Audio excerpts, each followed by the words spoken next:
वेद व्यास जी के कहने पर अपना राजपाट वापस पाने के लिए अर्जुन शिव की तपस्या के लिए उत्तराखंड के घरघोन जंगलों में चले गए। महाशिव जी ने उनके पराक्रम की परीक्षा ली और प्रसन्न होकर पशुपतास्त्र प्रदान किया।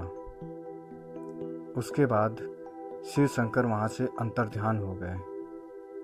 इसके बाद वहाँ पर वरुण, यम, कुबेर, गंधर्व और इंद्र अपने अपने वाहनों पर सवार होकर अर्जुन के सामने आ गए। अर्जुन ने सभी देवताओं का वंदन कर आदर सत्कार किया और विधिवत सभी की पूजा की। सभी देवताओं ने प्रसन्न होकर अर्जुन को अनेक अलौकिक शक्तियाँ दी और कई दिव्य अस्त्र शस्त्र प्रदान किए। सभी देवता अपने अपने लोक वापस लौट गए। लौटते समय देवराज इंद्र ने अर्जुन को इंद्रलोक आने का न्योता दिया। इंद्र ने अर्जुन से अपने सारथी के आने का इंतजार करने को कहा और लौट गए। कुछ समय पश्चात इंद्रलोक से इंद्र के एक सारथी अर्जुन को लेने आए।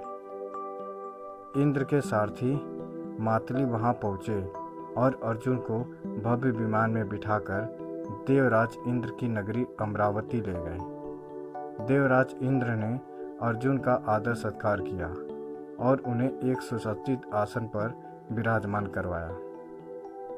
अमरावती में रहकर अर्जुन ने देवताओं से प्राप्त हुए दिव्य और अलौकिक अस्त्र शस्त्रों की प्रयोग विधि को सीखा और उन अस्त्र शस्त्रों को चलाने का अभ्यास करके उन पर महारत प्राप्त कर लिया।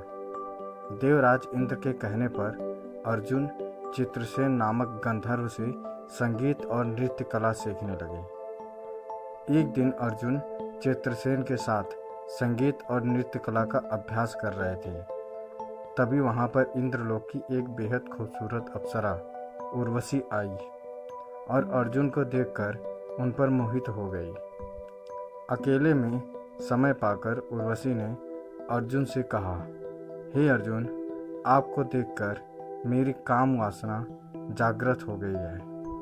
अब आप किसी तरह मेरी काम वासना को शांत करें। लेकिन अर्जुन ने उन्हें अपनी माता के समान प्रणाम किया और आदर के साथ उनका प्रणय निवेदन अस्वीकार कर दिया।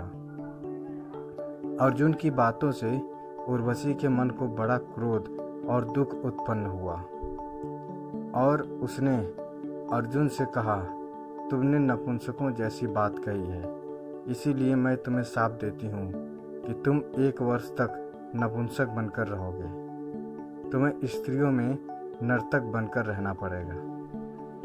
यह बात जब अर्जुन ने देवराज इंद्र को बताई तो उन्होंने कहा, अज्ञातवास के दौरान यह श्राप तुम्हारी मदद करेगा और तुम्हें कोई पहचान नहीं पाएगा। इस श्राप के बाद अर्जुन अपने अज्ञातवास के समय बृहन्नला बने थे और बृहन्नला के रूप में अर्जुन ने विराट नगर के राजा विराट की पुत्री उत्तरा को 1 वर्ष नृत्य सिखाया था। बाद में उत्तरा का विवाह अर्जुन के पुत्र अभिमन्यु से हुआ था। दोस्तों, उर्वशी द्वारा दिए गए अर्जुन को श्राप की ये कहानी आपको कैसी लगी हमें कमेंट करके ज़रूर बताएं। अगर अच्छी लगी तो शेयर करें, सब्सक्राइब करें और लाइक करें। धन्यवाद।